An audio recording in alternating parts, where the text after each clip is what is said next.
The Perfect Murder, When Cupid Calls the Cops.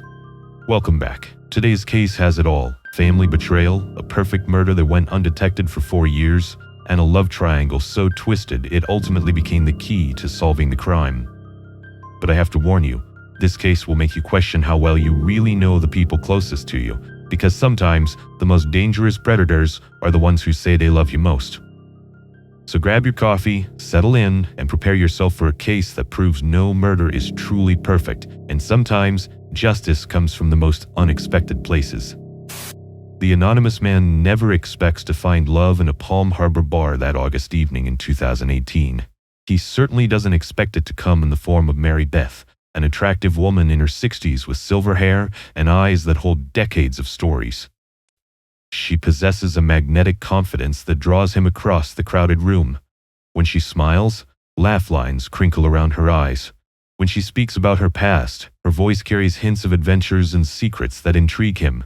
Mary Beth has lived, truly lived, and it shows in every gesture. The conversation flows like aged wine. She mentions growing up in the area, working various jobs, navigating life's ups and downs with impressive resilience. When she laughs at his jokes, something sparks between them that feels both unexpected and inevitable. The attraction becomes physical quickly. Mary Beth approaches intimacy with the same confidence she brings to everything else.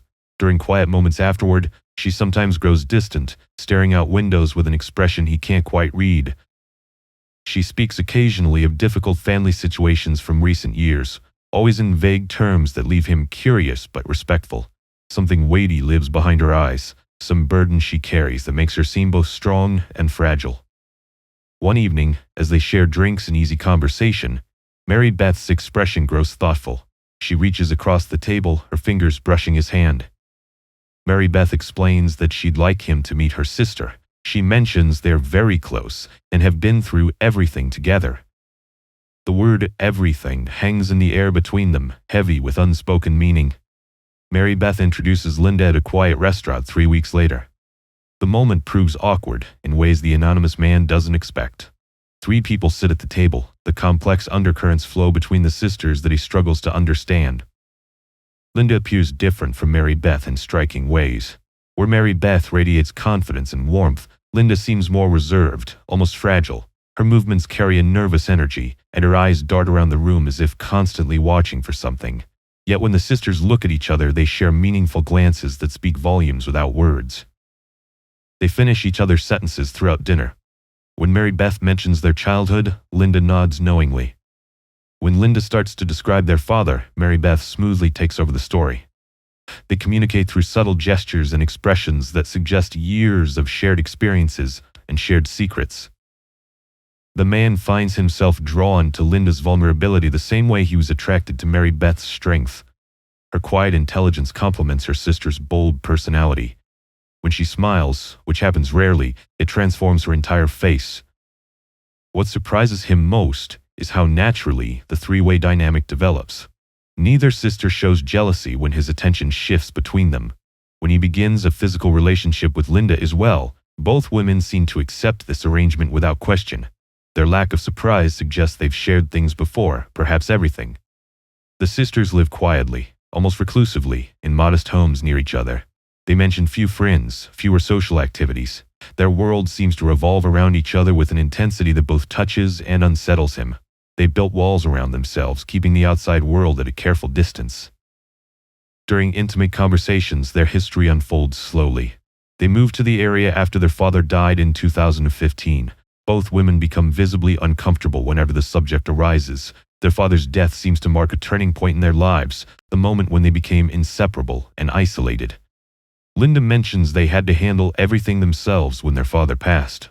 Her voice takes on a strained quality when she explains how difficult those arrangements were. Mary Beth quickly changes the subject whenever these details surface, steering conversations towards safer topics. The man notices both sisters share the same nervous habit. When stressed or uncomfortable, they both unconsciously touch their throats, as if checking that their voices still work. This identical gesture appears most often when discussing their father, or that difficult period in 2015. One evening, Linda seems particularly agitated. She drinks more wine than usual and stares into space for long moments. When he asks what's troubling her, she responds that some anniversaries are harder than others. She won't elaborate despite his gentle prodding.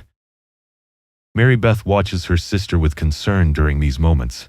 She places protective hands on Linda's shoulders, whispering reassurances too quiet for him to hear.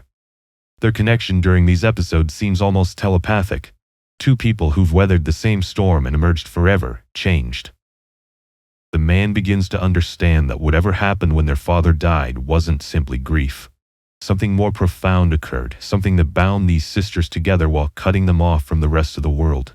They've created their own small universe, sharing everything within it while revealing nothing to outsiders.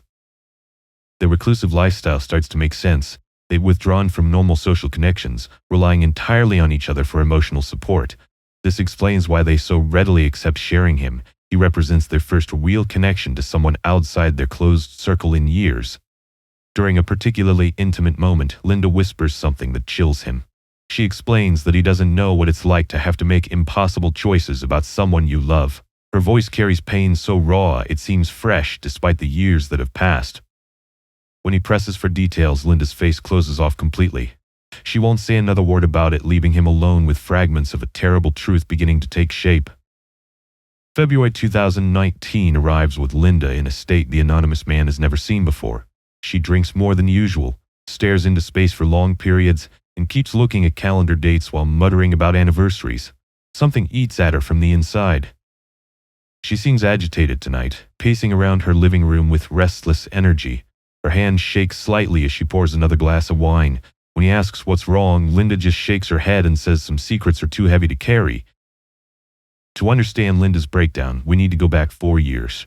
It is March 2015, and Anthony lives his daily routine with the precision of a man who finds comfort in structure. The 85-year-old former barber maintains his modest home alone, a widower who has carved out a simple but satisfying life for himself. Every evening follows the same pattern. Anthony settles into his favorite chair to watch Wheel of Fortune, shouting answers at the television with genuine enthusiasm. After the show ends, he walks to the nearby beach to watch the sunset, a ritual that brings him peace. He returns home for dinner, says his prayers, then prepares his usual nightcap, vodka mixed with Diet Coke. Anthony's routine provides stability during a difficult period. His longtime girlfriend recently passed away, leaving him more confused and lonely than his daughters realize. The grief affects him deeply, though he tries to hide his struggles from Linda and Mary Beth during their visits. The sisters push him to consider assisted living. They argue he needs more care, more supervision, more help with daily tasks. Anthony refuses their suggestions with increasing firmness. He tells them repeatedly that he'll die before he goes to one of those places. His independence means everything to him. This ongoing argument creates tension between Anthony and his daughters. They worry about his safety living alone. He insists he's managing fine and doesn't need their interference. Neither side seems willing to compromise on this fundamental disagreement about his future. The situation reaches a breaking point on March 6, 2015. That morning, Linda makes a frantic 911 call. Her voice carries raw panic as she reports finding her father unresponsive in his home.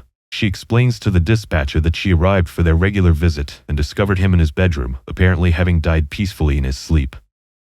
The emergency responders find Anthony's body showing no obvious signs of trauma or struggle. An elderly man with a history of cancer, dementia, and other serious health issues appears to have succumbed to natural causes. The scene looks exactly like what happens to thousands of aging Americans every year, a quiet death at home after a long life. Anthony's primary care physician quickly signs the death certificate without hesitation.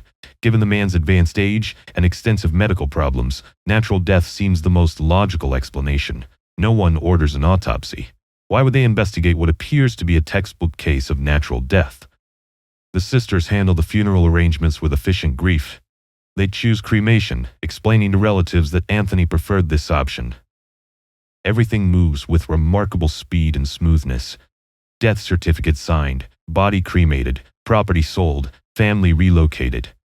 The sisters pack up their father's life and move on with their own, settling into their quiet existence in the Palm Harbor area. Back in the present, Linda's distress intensifies as she stares at the calendar. Her drinking increases, and her nervous energy becomes almost manic. She keeps repeating phrases about planning and being smart, though she won't explain what she means. The anonymous man watches her deteriorate throughout the evening, sensing she's building towards some kind of breakdown. Linda keeps looking at him with an expression that mixes desperation with fear, as if she wants to tell him something enormous, but can't find the courage. Finally, she looks directly at him with tears streaming down her face. Linda explains that tomorrow marks 4 years since everything changed. She won't elaborate on what she means, but her distress becomes palpable, filling the room with dread. The next evening arrives on February 13, 2019, and Linda can't stop drinking. She paces like a caged animal, wine glass trembling in her hand. Her words spill out in broken sentences that make the anonymous man's blood run cold.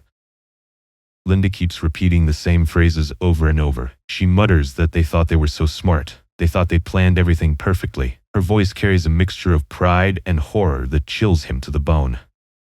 The man realizes she's building toward telling him something enormous. Her psychological defenses crumble with each sip of wine. Whatever secret she's been carrying for 4 years is finally forcing its way to the surface. She begins describing the perfection of their planning with cold detachment. Linda explains how they considered every angle, every detail, every possible complication. Her voice takes on an almost admiring tone when she discusses the intelligence behind their approach. This wasn't some crime of passion or moment of anger. Whatever happened to Anthony involved careful thought and meticulous preparation. The sisters approached their father's death like generals planning a military campaign, considering every variable that could expose them. Linda reveals why their plan worked so flawlessly. Anthony's medical history provided a seamless cover: cancer, dementia, serious illness that made natural death seem inevitable. Any doctor examining an 85-year-old man with those conditions would expect to find him dead eventually. She explains how the primary care physician readily signed the death certificate without question. Why would he doubt the death of an elderly patient with multiple serious health issues? The medical establishment became an unwitting accomplice to their scheme. No autopsy was ordered because none seemed necessary. Advanced age combined with extensive medical problems created obvious natural causes. The authorities saw exactly what the sisters wanted them to see: a routine death that required no further investigation. Linda describes how they positioned themselves as grieving daughters throughout the process. They played their roles flawlessly, displaying appropriate sorrow while efficiently handling all arrangements. Nobody suspected that their grief might be performance rather than genuine emotion. Linda catches herself mid-sentence when she mentions cleanness. She quickly corrects herself, claiming Mary Beth meant cleanest for closure, for healing. But the slip reveals her true meaning: cleanest for eliminating evidence. The sisters built 4 years of normal life on top of this secret. They moved to Palm Harbor, established new routines, created relationships with neighbors who knew nothing about their past. They became model citizens hiding in plain sight. Sheriff Gualtieri would later call this a perfect murder. The sisters could have easily gotten away with it forever if they had just kept quiet. Their planning was so thorough, their execution so flawless, that nobody would ever have suspected anything beyond natural death. The cold efficiency of their crime contrasts sharply with Linda's current emotional breakdown. She describes their methodical approach while tears stream down her face. Her pride in their intelligence wars with her guilt over what they accomplished. Linda's scattered admissions reveal the systematic nature of how they handled every detail. The doctor never questioned Anthony's death because they gave him no reason to question it. Everything appeared exactly as it should for an elderly man succumbing to natural causes. But Linda's growing agony suggests the emotional toll of living with this secret. She breaks down completely as she admits they were supposed to take care of Anthony, not.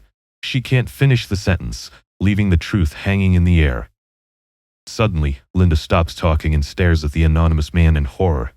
She realizes how much she's revealed, how many pieces of their crime she's just handed to a virtual stranger. Terror replaces confession in her eyes as she whispers, "What has she done?" Linda runs out of the room, leaving him alone as the outline of a terrible truth finally becomes clear. The anonymous man pursues Linda into the parking lot, finding her collapsed in tears against her car.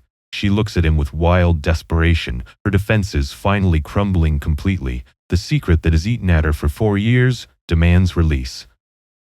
Linda looks directly into his eyes and speaks the words that change everything. She explains that she can't take it anymore. She killed her father. Well, they did. She and Mary Beth did it together. Her confession pours out in raw, emotional detail that leaves him stunned.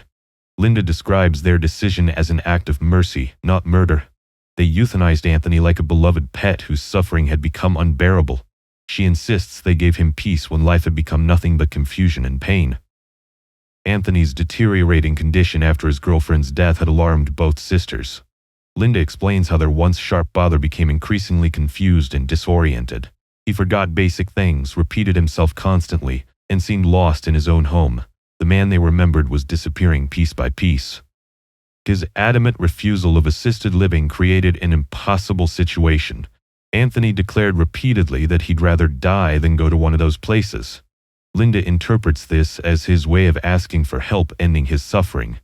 She believes he was begging them to spare him the indignity of institutional care. The sisters watched their father deteriorate with growing horror. Linda describes seeing Anthony struggle with simple tasks, forget important memories, and lose the independence that defined him.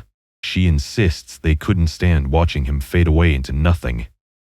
Their decision emerged from love, not malice. Linda explains that they euthanized Anthony to prevent worse suffering. Death seemed kinder than watching him deteriorate into complete helplessness. She frames their actions as the final act of caring daughters who couldn't bear to see their father's dignity stripped away. Linda's version paints their crime as mercy killing performed by heartbroken daughters. She describes Anthony's final evening as peaceful, his normal routine of Wheel of Fortune, sunset walk, prayers, and vodka cocktail. They simply ensured he wouldn't wake up to face another day of confusion and decline. Her justification sounds almost reasonable in her emotional state. Linda insists they ended Anthony's suffering before it became unbearable. They spared him the nursing home he dreaded and the complete mental deterioration that awaited him. Their actions stemmed from compassion, not cruelty. The anonymous man struggles with the weight of this revelation. Linda's genuine anguish and obvious love for her father make her confession tragically understandable. She's not a cold-blooded killer, but a daughter who couldn't watch her father suffer. Yet something about Linda's story feels incomplete. Her emotional breakdown suggests guilt levels that seem extreme for a mercy killing performed out of love. The perfection she described earlier doesn't match this version of compassionate daughters making a heartbreaking choice. Linda's relief at finally telling someone becomes palpable. She explains that carrying this secret alone has nearly destroyed her. The guilt and isolation have eaten at her for 4 years, making normal relationships impossible. Only her bond with Mary Beth has kept her functional. She begs the anonymous man to understand their impossible position. Linda insists they had no choice but to act when Anthony's condition became unbearable. They couldn't get legal assistance for end-of-life decisions, so they took matters into their own hands. The man realizes the enormous trust Linda has placed in him. She's confessed to murder, trusting that he'll keep their secret, or at least understand their motivations. Her vulnerability in this moment moves him deeply despite the horror of her revelation. Something in Linda's story doesn't add up. The thorough planning she described earlier doesn't match this version of mercy. He makes a crucial decision while Linda continues crying. The man quietly activates his phone's recording function, capturing her ongoing confession. Something tells him this conversation needs documentation, though he's not sure why. Linda's final plea cuts through him like a blade. She explains that he doesn't know what it's like carrying this secret alone. The weight of what they did has nearly crushed her spirit over 4 years. She begs him to promise he'll never tell anyone what she's revealed. After Linda drives away, the anonymous man sits alone in his car with the recording, wrestling with impossible choices. He thinks about Anthony, about mercy, about justice. He considers Linda's obvious anguish and Mary Beth's protective love for her sister. Then he remembers something Linda said earlier that didn't quite fit with her mercy-killing narrative. A detail that suggests her story might not be complete. Despite his conflicted feelings about Linda's confession, he contacts the Pinellas County Sheriff's Office the next morning.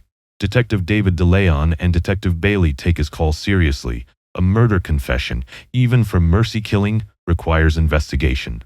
They arrange for him to help obtain more detailed recordings from both sisters.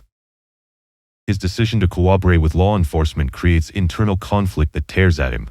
He's betraying the trust of 2 women he's grown to care about deeply. Yet Anthony deserves justice, and the sister's story contains too many inconsistencies to ignore. The controlled recording sessions begin immediately. Detectives coach the man on how to guide conversations without appearing suspicious. They need both sisters to provide detailed accounts of what happened that night in March 2015. Mary Beth's version of events proves more calculated and less emotional than Linda's tearful confession. She approaches the topic with disturbing detachment, describing their father's final night like someone recounting a medical procedure. Her lack of visible remorse contrasts sharply with Linda's obvious anguish. Gradually, their separate accounts reveal the complete story. The sisters' sanitized mercy-killing narrative crumbles under gentle questioning. Details surface that reveal a much darker truth about Anthony's final hours. Linda admits their first attempt involved sleeping pills mixed with Anthony's usual vodka and Diet Coke. They crushed the medication and stirred it into his nightcap, expecting him to drift peacefully into permanent sleep. This seemed like the gentle death they wanted to give their suffering father. But their peaceful method failed catastrophically. The alcohol diluted the sleeping pills' effectiveness, only making Anthony groggy instead of unconscious. He became confused and disoriented, but remained stubbornly alive. Their plan unraveled within hours. The sisters panicked when Anthony didn't die as expected. Linda describes their growing desperation as dawn approached, and their father remained breathing. They realized they'd committed themselves to murder but hadn't actually accomplished it. Backing down was no longer possible. Mary Beth suggested escalating to more direct methods when the pills proved insufficient. Her practical nature took over as she calculated their next steps. They couldn't call for help. How would they explain the sleeping pills in Anthony's system? The attempted suffocation with a pillow revealed the brutal reality they'd tried to avoid. Anthony wasn't the helpless, confused man they'd convinced themselves needed merciful release. When they pressed the pillow over his face, he fought back with surprising strength. Linda's voice breaks as she describes Anthony's resistance. Their father wasn't ready to die, despite his confusion and grief. He struggled against the pillow, his survival instincts overriding any desire for peaceful release. The man they thought wanted death actually wanted to live. This discovery shattered their mercy-killing justification completely.